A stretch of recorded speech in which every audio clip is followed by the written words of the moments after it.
Hello and welcome to Non-Stop Wrestling Chat. My name is Barry and today we're here to say my predictions for WWE Backlash, which is in France this weekend.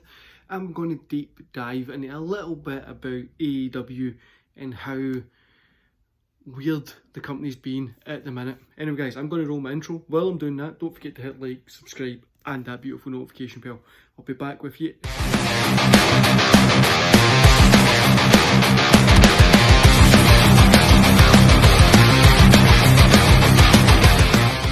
Okay guys, let's start off with WWE Backlash. So I'll run through the card, I'll say what my kind of predictions are, and then we'll talk a little bit about it. Right, I've been swimming today, so my beard's all over the place, I don't know why. But anyway, Randy Orton and Kevin Owens versus The Bloodline, Sika and Tonga. Then we've got Kabuki Warriors versus Cargo and Belair, which I think is going to be a great match. Cargo and Belair are really hitting for me at the minute. They look good and yeah, I'm enjoying them. It's good to get Jade Cargo in with somebody like Bianca Belair who's really good and get them kind of bounce off each other and get kind of a little bit more of a learning environment for her there. But aye. Then we've got Bayley versus Naomi versus Tiffany Stratton for the Women's Championship, Priest versus Jey Uso for the Heavyweight Championship, and Rhodes versus AJ Styles. I don't really see any belts getting changed hands here. I don't really see anything out of the ordinary anybody winning. Belair and Cargo I see is going to win. I don't know who's going to win at the Bloodline. This pay-per-view, it is the pay-per-view after WrestleMania. Historically, is always kind of like a wet fart. We do have good matches here and there. But overall, it's not really the best pay-per-view. I'm all looking forward to it, but aye, that's about it for it. But anyway guys, moving on with that, I want to stay on WWE now. WWE is going strength to strength. They are hitting just really, it's an enjoyable product at the minute. Not the best product, the weekly shows aren't the best. You don't need to watch the weekly shows, which is good. You can just get those 15-minute clips. But it has been an interesting product. That lead up to WrestleMania, Cody getting the win. It's a hot product. They know what they're doing there, and they've got themselves set for the long run, which is good. But a little bit of negative here before we head to Negativeville, which is AEW. The Clash at the Castle tickets.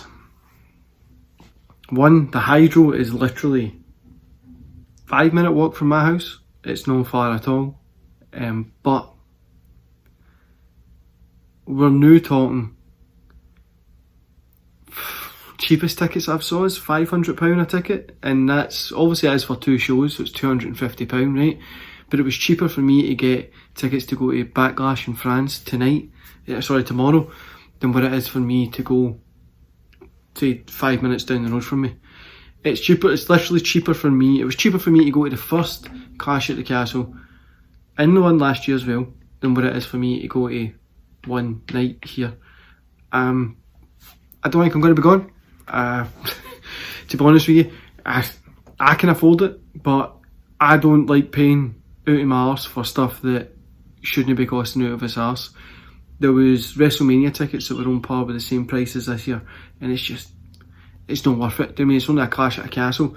It's no like a big WrestleMania or something like that. They're going to the Hydro, which is a terrible music venue. It is literally a shit music venue, but it's where most people go. I saw people saying, why are they not going to Hampden?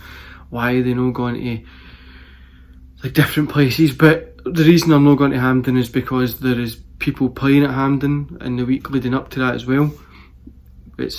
Glasgow's not a massive city, so it does have to have a lot of planning procedures in place for that kind of stuff. But aye, it's there. Hydro's got right. If you're going to it, best of luck to you. If the ticket prices come down, I'll probably go to it. I mean, if they came down to even £250 for both nights, I would go. If they came down to better seats, I mean, it's just the seats that I've saw have been shit seats, and you're talking £600-700.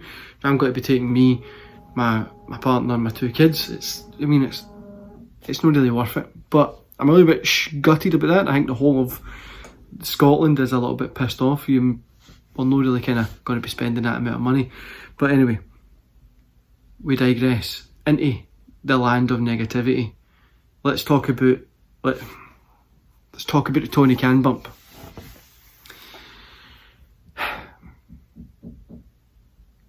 What was he thinking? I mean, what was he thinking? And even the stupid looking pile driver, do you know what I mean? It looks cool, that flashy move when you jump off. He's holding on for dear life on the back. You can see that.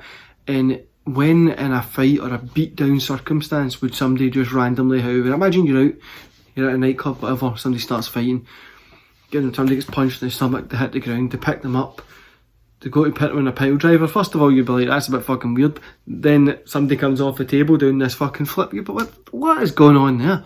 But it was a waste of time. It was embarrassing. It was embarrassing for wrestling.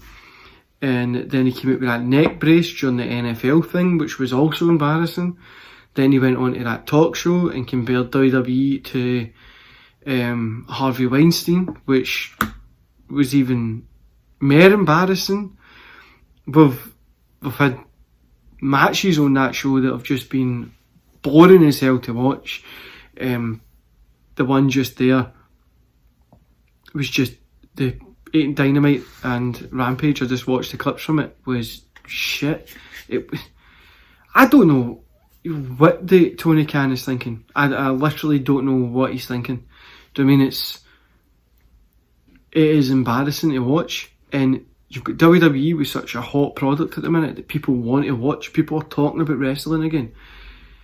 And maybe they'll tune into AEW and they're like, what the fuck's this shit? Do you know what I mean? And AEW's losing their rights in Latin America, and pay-per-views aren't selling as well. Talking about pay-per-views aren't selling as well. You've got Impact Wrestling. It seems WWE's got to that point that it's so big, right, that even the competitor is talking about WWE. And I understand you're saying Harvey Weinstein because the Vince McMahon allegations and stuff like that. Vince McMahon isn't there anymore. You need to get over it, Tony. You just need to move on from it and grow up and enjoy wrestling for what it is. It's just embarrassing to watch this at the minute. It's embarrassing to watch AEW. I've not watched it. I watched the clips on YouTube. I'm really struggling to get into it. This Tony Khan bump thing was just embarrassing. One of the best bits about AEW existing is the fact that Jim Cornette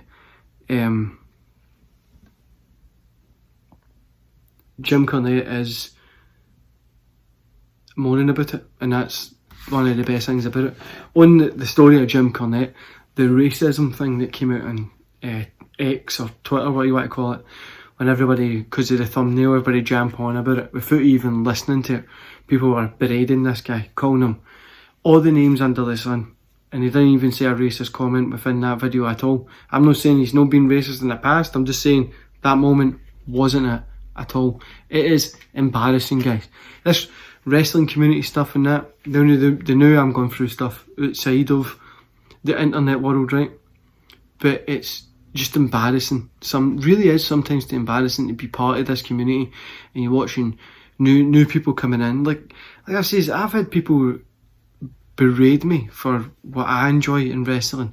We're all here to enjoy the same thing, and if you're watching AEW at the minute, that's good for you. For me, it is unwatchable pish. I mean, they have some good matches, but outside of that, outside of these dream matches that you'd wanted to see, there's fuck all happening in it. There's the women's division's a joke. They've somehow managed to take Sasha Banks or Money, what do you want to call her, and made her shitter, made her like nobody really cares about it.